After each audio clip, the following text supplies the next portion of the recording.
Students, जैसा कि आपको पता है हम पढ़ रहे थे chapter the making of global world, जिसमें हम पढ़ चुके थे कि किस प्रकार से हमारे देश की इकोनॉमी है वो वर्ल्ड की इकोनॉमी से जुड़ी हुई है, किस प्रकार सिल्क रूट से हम दूसरे देशों के साथ व्यापार करते थे। फिर हमने स्मॉल पॉक्स डिजीज़ के बारे में पढ़ा था, किस प्रकार से वो अमेरिका में फैली और अमेरिका की सोसाइटी को उसने डेसिमेटेड यानी कि तहस नहस कर दिया।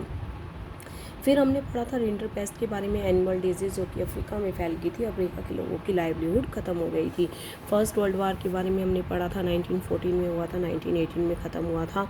और फिर हमने ये भी पढ़ा था कि उसे इंडस्ट्रियल वार कहा जाता है, फर्स्ट इंडस्ट्रियल वार, क्योंकि उसमें गन्स का प्रयोग किया गया था, बम्स का, केमिकल वेपन्स का प्रयोग किया गया था।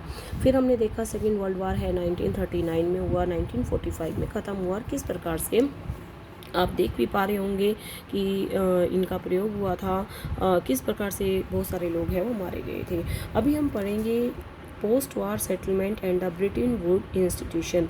बेटा पोस्ट वार सेटलमेंट का मतलब होता है युद्ध के बाद है वो किस तरह से इकोनॉमी है उसको संभालना है, और ब्रिटेन वुड इंस्टीट्यूशन यानी कि MIF यानी कि international monetary fund, world bank, इन इंस्टीट्यूशंस ने, इंटरनेशनल इंस्टीट्यूशन ने किस प्रकार से पूरे विश्व को युद्ध की जो हानि है उससे बाहर निकलने के लिए क्या किया।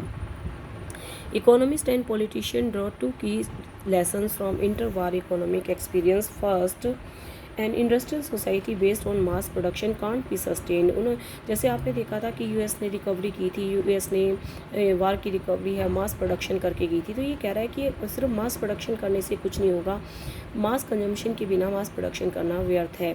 But to ensure mass consumption, और मास कंजम्पशन करने के लिए यानी कि ज़्यादा से ज़्यादा सामान लोग खरीदे, इसके लिए लोगों का स्टेबल इनकम का होना भी बहुत ज़रूरी है। और स्टेबल इनकम कब होगी, जब एम्प्लॉयमेंट स्टेबल होगा, पर एम्प्लॉयमेंट स्टेबल नहीं था। Stable income also required study full employment, लोगों को फुल एम्प्लॉयमेंट देनी पड़ेगी, तब जाकर है लोग है वो क्या कर पाएंगे, मास प्रोडक्शन यानी कि प्रोडक्शन को खरीद पाएंगे। But market alone could not guarantee, market है वो अकेली तो फुल एम्प्लॉयमेंट की गारंटी नहीं दे सकती। Government would have to step to minimise, government को क्या करना पड़ेगा, fluctuation of price, output, employment सब पे अपना कंट्रोल करना पड़ेगा।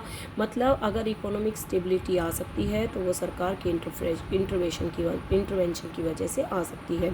Second lesson related to a country link with the outside world, the goal of full employment could only be achieved if government had power to control.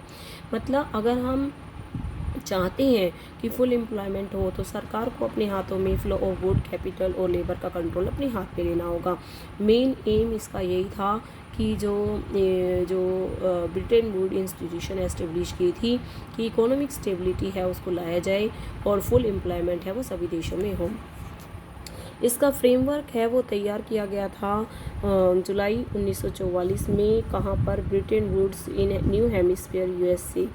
Britain Wood conference established, जैसे IMF है और जो कि deal करती है किससे, external surplus और deficit से।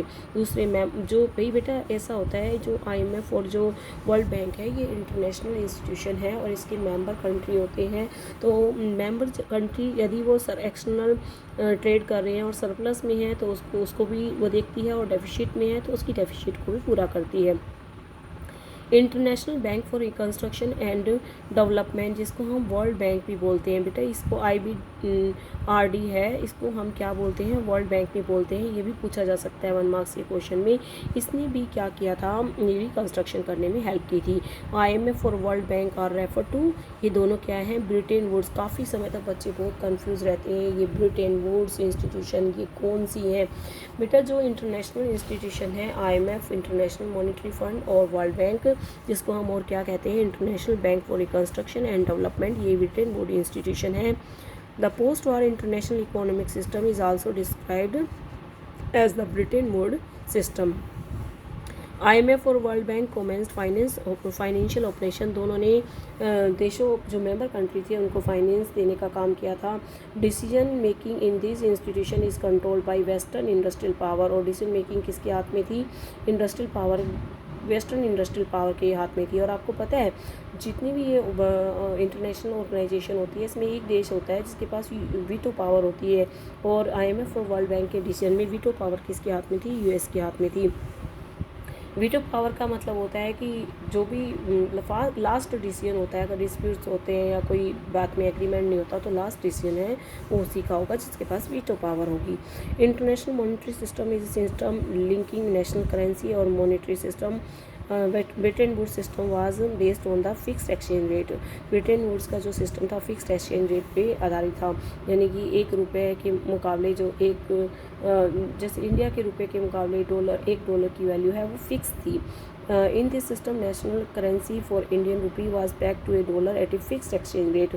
जैसे dollar itself was anchored to gold at a fix, और डॉलर भी फिक्स था गोल्ड के कंपेयर में, यानी कि यदि आपको क्या करना था कि यदि $1 के बदले में आपको कितना एक 35 पर आउंस ऑफ गोल्ड है वो लेने के लिए जितने आपको कितने डॉलर देने हैं सब फिक्स था। तो कहने का मतलब ये है कि ब्रिटेन वुड्स इंस्टीट्यूशन है पोस्ट वार सेटलमेंट के लिए एस्टेब्लिश की गई थी। अब देखिए early post war years the Bretton Woods system inaugurated an era of unprecedented growth of trade and income for the western industrial nation and Japan. World trade grow annually. World trade है वो 8% बढ़ गया 1950 से 1970 के बीच में, और nearly income कितनी होगी 5%। The growth was also mostly stable without large fluctuation for much of the period. The unemployment rate average less than 5% in most industrial nation. आप देख रहे हैं किस प्रकार से इनकम है वो बढ़ रही है। The decade also saw the worldwide spread of technology. Developing countries were in hurry to catch up with the advanced industrial countries and they invested vast amount of capital and क्या कर रहे थे दूसरे देशों में इन्वेस्टमेंट भी कर रहे थे, इंपोर्ट भी कर रहे थे इंडस्ट्रियल प्लांट एंड इक्विपमेंट को, ताकि मॉडर्न टेक्नोलॉजी को है वो अपना कर और अपने जो भी रिकवरी है उसको कर सके।